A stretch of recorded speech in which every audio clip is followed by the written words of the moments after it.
అన్న అన్న సన్ని లేపిండు. ఓకే. జిరాఫీని లేపిండు, తర్వాత జిరాఫీని లేపిండు, ఇద్దరినే లేపిండు. చిన్న బాబా ఇద్దరు లేపిండా?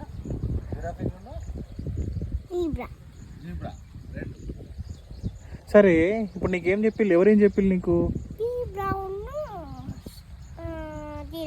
ఏమని?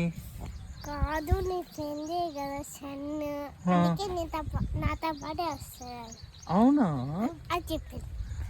నీతో పాటు వస్తుందా అన్నది. ఎవరు?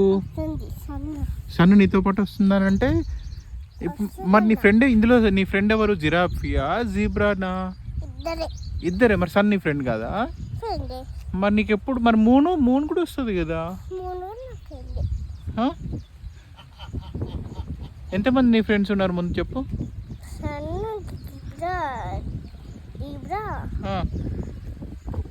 సరే, నీకు ఇప్పుడు జిరాఫీ ఏం చెప్పింది నిన్న?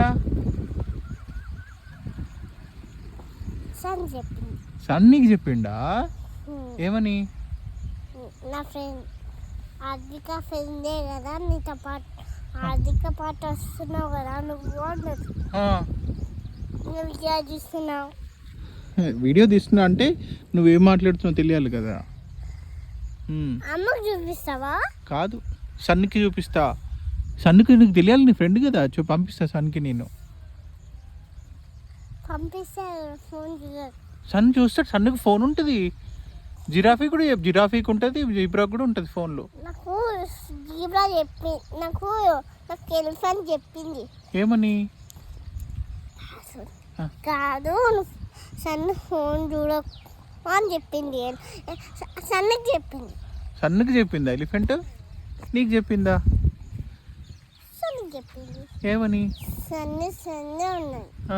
తర్వాత ఫోన్ చూడకు, నాన్న పంపిస్తాడు, ఫోను నాన్న పంపితే చూడు అన్నది. నేను చెట్టు కాడ నుంచి మెల్లగా దిగి చెట్టు కాడ దాక్కొని చూసిన మెల్లగా. ఎవరిని? సన్నని జీబ్రాని. అవునా? రెండు నిన్ను వదిలేసి మాట్లాడుకుంటున్నాయా? నేను అక్కడికి వచ్చిన కానీ ఏంటి మాట్లాడుతున్నా జీబ్రా అన్నది. అన్నాక నేను చెట్టు మెల్లగా దిగిన, నా చెప్పలు కింద పడిపోయినాయి కదా, జీబ్రా వచ్చి నాకు ఇచ్చిస్తుందా?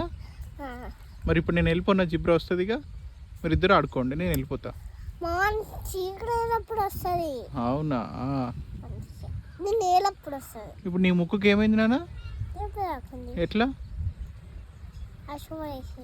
అశ్వగాడు నిన్ను పడేసిండా? నువ్వే పడ్డవట కదా. అశ్వగాడు పడేలా అంటున్నాడు కదా, ఏడుస్తున్నాడు కదా. కాదు, నన్ను పట్టుకున్నది. అవునా? ఓకే.